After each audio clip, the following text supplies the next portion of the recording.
Hello, welcome back to the channel. My name is Private Parts. So I'm sure all of you have heard by now, Unity is pretty much shooting themselves in the foot. I found out yesterday, and I probably should have did a video. Looks like I dropped the ball on that one. Looks like me and Unity have something in common. Unity has decided to change their business model to earn cash by taxing devs per install. So that means every time your game is installed, you are getting taxed 20 cents. Now, what does this mean?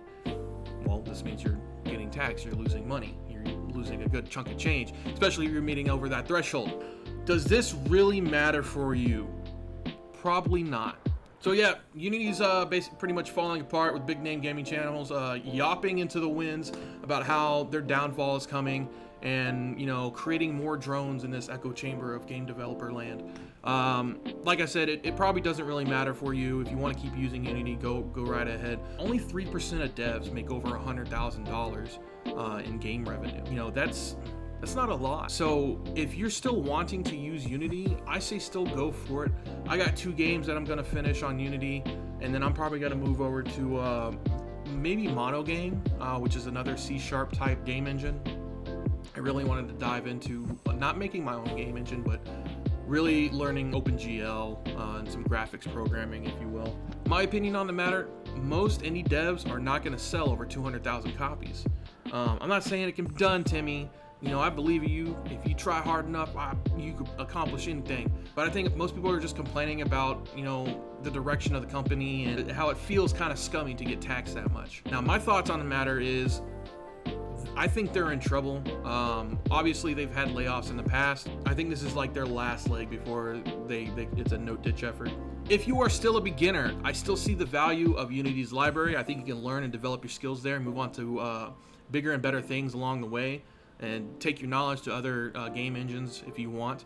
But Unity still has a great library and tools for you to learn. There's plenty of places to go. You got UE5, you got Godot, Game Maker Studio, which is what I first started on before I even touched Unity. The only reason I didn't like Game Maker Studio is their payment model as well.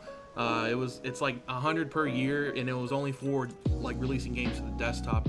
If you want to release games for Switch or Xbox or whatever else, you got to buy the license, which is like $500, $600. It's fairly expensive. Do I think this is a sustainable business model?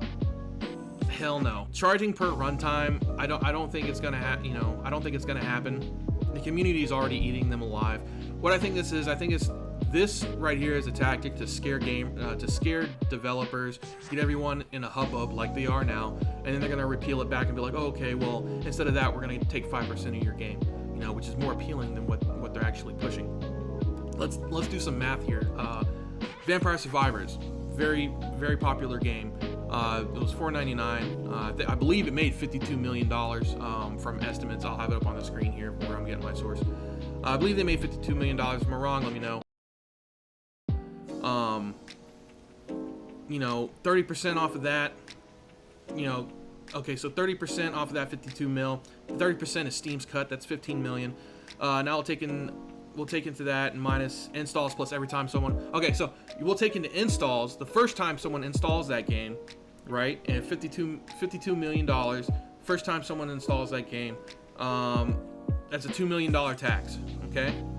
If they uninstall and reinstall, you just keep getting taxed. So someone just keep uninstalling and reinstalling.